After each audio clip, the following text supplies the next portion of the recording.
Unique story point की एक और कहानी में आपका स्वागत है। आज की कहानी है बेशकीमती फूलदान। विजयनगर का वार्षिक उत्सव बहुत ही धूमधाम से बनाया जाता था, जिसमें आसपास के राज्यों के राजा भी महाराज के लिए बेशकीमती उपहार लेकर सम्मिलित होते थे। हर बार की तरह इस बार भी महाराज को बहुत से उपहार मिले।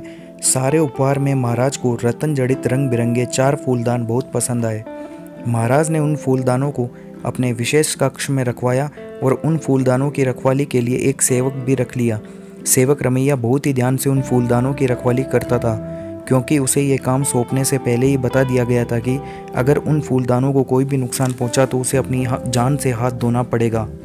एक दिन रमैया बहुत ही सावधानी से उन फूलदानों की सफाई कर रहा था कि अचानक उसके हाथ से एक फूलदान छूटकर ज़मीन पर गिरकर चकनाचूर हो गया। जैसे ही महाराज को ये बात पता चली तो उन्होंने 4 दिन बाद रमैया को फांसी देने का आदेश सुना डाला। महाराज का यह आदेश सुनते ही तेनालीराम महाराज के पास आया और बोला, महाराज, एक फूलदान के टूट जाने पर आप इतने पुराने सेवक को मृत्युदंड कैसे दे सकते हो? ये तो सरासर नाइंसाफ़ी है। परंतु महाराज उस समय बहुत ही गुस्से में थे, इसलिए उन्होंने तेनालीराम की बात पर विचार करना जरूरी नहीं समझा। जब महाराज नहीं समझे तो तेनालीराम रमैया के पास गया और उससे बोला, तुम चिंता मत करो, अब मैं जो कहूँ तुम उसे ध्यान से सुनना और फांसी से पहले तुम वैसा ही करना। मैं यकीन दिलाता हूँ कि तुम्हें कुछ नहीं होगा। रमैया ने तेनालीराम की सारी बात बड़े ही ध्यान से सुनी और बोला, मैं ऐसा ही करूँगा। फांसी का दिन आ गया। फांसी के समय महाराज भी वहाँ उपस्थित थे। फांसी देने से पहले रमैया से उसकी अंतिम इच्छा पूछी गई।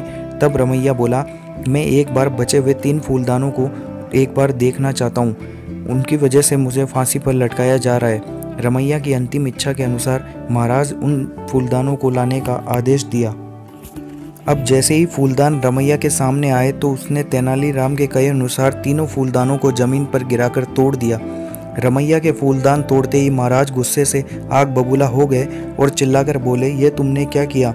आखिर तुमने इन्हें क्यों तोड़ डाला? रमैया बोला, महाराज, आज एक फूलदान टूटा है तो मुझे फांसी दी जा रही है। ऐसे ही जब ये तीनों भी टूटेंगे तो 3 और लोगों को मृत्युदंड दिया जाएगा। मैंने इन्हें तोड़कर 3 लोगों की जान बचा ली है, क्योंकि फूलदान इंसानों की जान से ज़्यादा कीमती कुछ नहीं हो सकता। रमैया की बात सुनकर महाराज का गुस्सा शांत हो गया और उन्होंने रमैया को भी छोड़ दिया। फिर उन्होंने रमैया से पूछा, तुमने ये सब किसके कहने पर किया था? रमैया ने सब सच सच बता दिया। तब महाराज ने तेनालीराम को अपने पास बुलाया और बोले, आज तुमने एक निर्दोष की जान बचा ली और हमें भी ये बतला दिया कि गुस्से में लिए गए फैसले हमेशा गलत होते हैं। तेनालीराम, तुम्हारा बहुत बहुत शुक्रिया।